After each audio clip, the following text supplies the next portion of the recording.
untuk Indonesia pemirsa. Mirza, masih Mirza. Ayaya. Sebuah lebaran jauh. Masih dapat diamankan oleh balikin Gideon. Ada satu ruang pemirsa. Kalau kita sebagai penerus bangsa ataupun yang dibebani tugas saat ini itu hanya terpaku, tidak melihat perubahan ini, ya kita akan terlambat. Jadi jangan takut salah, jangan takut gagal. Ternyata pomade yang dipakai Bang J dan kawan-kawan kini cuma 60 ribuan aja. Klik. Cukup subscribe dan aktifkan tombol notifikasinya agar kalian tidak ketinggalan informasi putar Timnas Indonesia dari kami.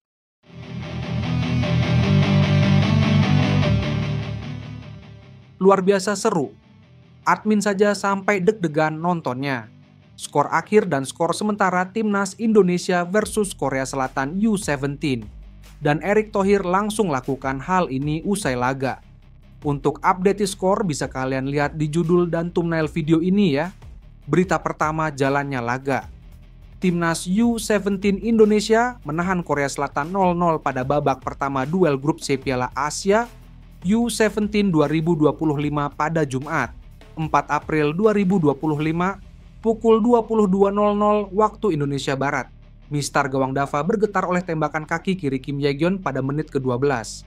Muhammad Mirza kemudian punya kans terbaik saat ia berlari sendirian ke gawang Korsel pada menit ke-14, tetapi dirinya ragu-ragu dalam mengambil tendangan dan bola diamankan penjaga gawang lawan Park Do-hun.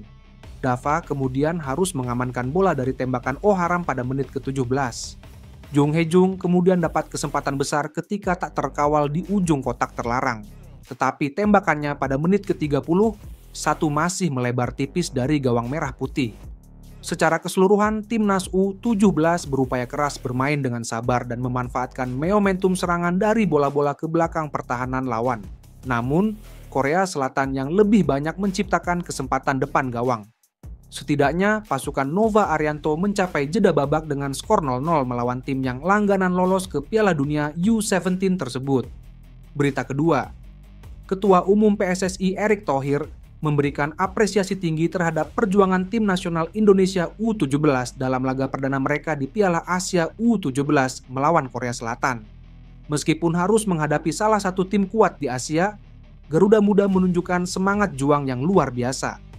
Dalam pernyataannya, Erick Thohir mengungkapkan rasa bangganya terhadap performa para pemain muda Indonesia. Menurutnya, hasil pertandingan bukanlah satu-satunya ukuran keberhasilan, tetapi mentalitas dan perkembangan tim yang lebih penting. Saya sangat mengapresiasi perjuangan anak-anak kita di laga ini. Mereka bermain dengan hati dan menunjukkan semangat pantang menyerah. Ini adalah langkah awal dari perjalanan panjang, dan saya yakin mereka memiliki potensi besar untuk terus berkembang, ujar Erick Thohir. Lebih lanjut, Erick menegaskan komitmennya untuk terus menjaga dan mengembangkan bakat-bakat muda sepak bola Indonesia.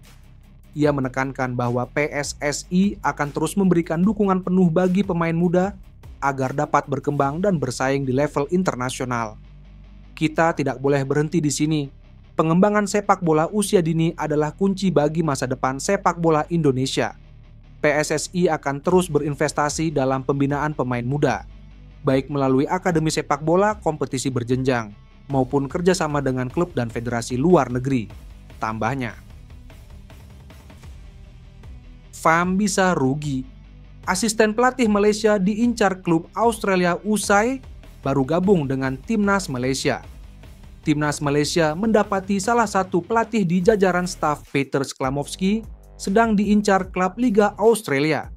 Federasi Sepak Bola Malaysia, FAM, tampak harus mencari pelatih baru lagi untuk bekerja sama dengan Peter Sklamovski. Sklamovski yang berasal dari Australia itu ditunjuk sebagai pelatih kepala Timnas Malaysia sejak awal tahun ini.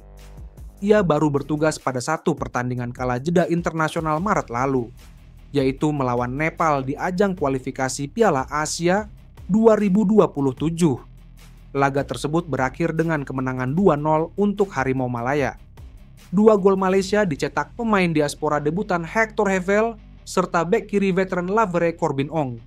Hasil itu membuat Malaysia menduduki peringkat 2 grup F kualifikasi Piala Asia 2027. hanya kalah selisih gol dari Vietnam. Pada laga tersebut, Ciklamovsky dibantu asisten yang juga legenda timnas Australia, Mark Milligan. Ciklamovsky bersama Milligan terancam tak akan lanjut bekerja sama dalam skuad Harimau Malaya. Milligan baru-baru ini disebut sebagai calon kuat pelatih klub A-League, Newcastle Jets. Mantan klub Syahrian Abimanyu itu baru saja memecat Robert Stanton saat A-League 2024. Per 2025 hanya menyisakan 5 laga fase reguler. Milligan yang memiliki 80 caps timnas Australia dalam kurun 2006 hingga 2019 masuk bursa pelatih baru. Jets makin dekat mendatangkan pelatih baru 1 hari setelah perginya Stanton. Tulis media lokal Newcastle Herald.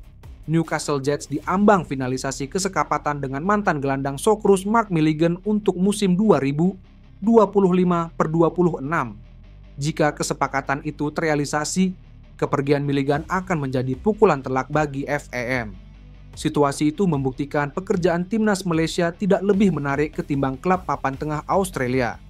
Untuk merasakan betapa pentingnya Milligan bagi timnas Malaysia, fans timnas Indonesia cukup membayangkan andai Alex Pastor dicomot klub. Alex Pastor dianggap sebagai otak sebenarnya timnas Indonesia dalam jajaran pelatih yang dipimpin Patrick Kluivert.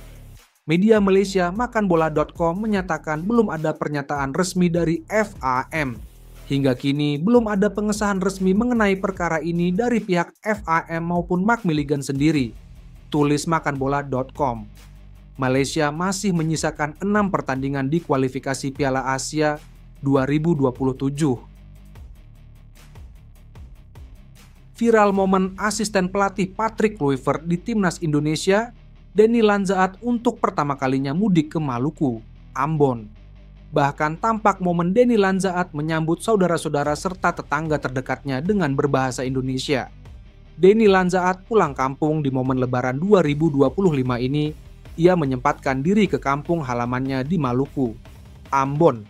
Denny Lanzaat pulang kampung ke Maluku dan berinteraksi langsung dengan keluarga dan masyarakat di sana menggunakan bahasa Indonesia dialek khas Maluku. Tulis akun Instagram @infobolaindonesia01. Dalam video yang beredar, Denny Lanzaat mengucapkan terima kasih kepada banyak orang yang telah datang untuk menemuinya.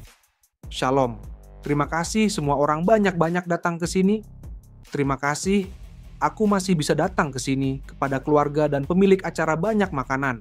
Bagus-bagus, ucap Denny Lanzaat dalam video.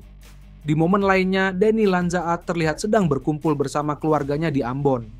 Sebelum berangkat ke Ambon, Denny Lanzaat terlebih dahulu melaksanakan ibadah di salah satu gereja di Jakarta, seperti yang terlihat dalam unggahan story Instagramnya.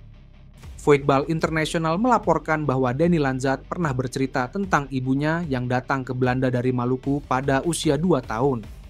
Di sisi lain, akun TikTok @vikalif juga memperlihatkan Denny Lanzaat menyujud syukur saat mendarat di Bandara Namniwel, Maluku. Dia disambut hangat oleh beberapa petugas bandara.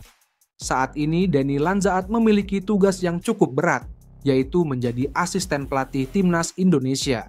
Bersama Patrick Kluivert, mereka memiliki misi untuk membawa skuad Garuda berlaga di Piala Dunia 2026. Denny Lanzaat sepertinya sedang menikmati waktu bersama keluarganya di Ambon. Dia tampak begitu bahagia dan bersyukur atas kesempatan yang diberikan kepadanya. Semangat dan energi positif yang dimilikinya tampak terpancar dalam setiap langkahnya.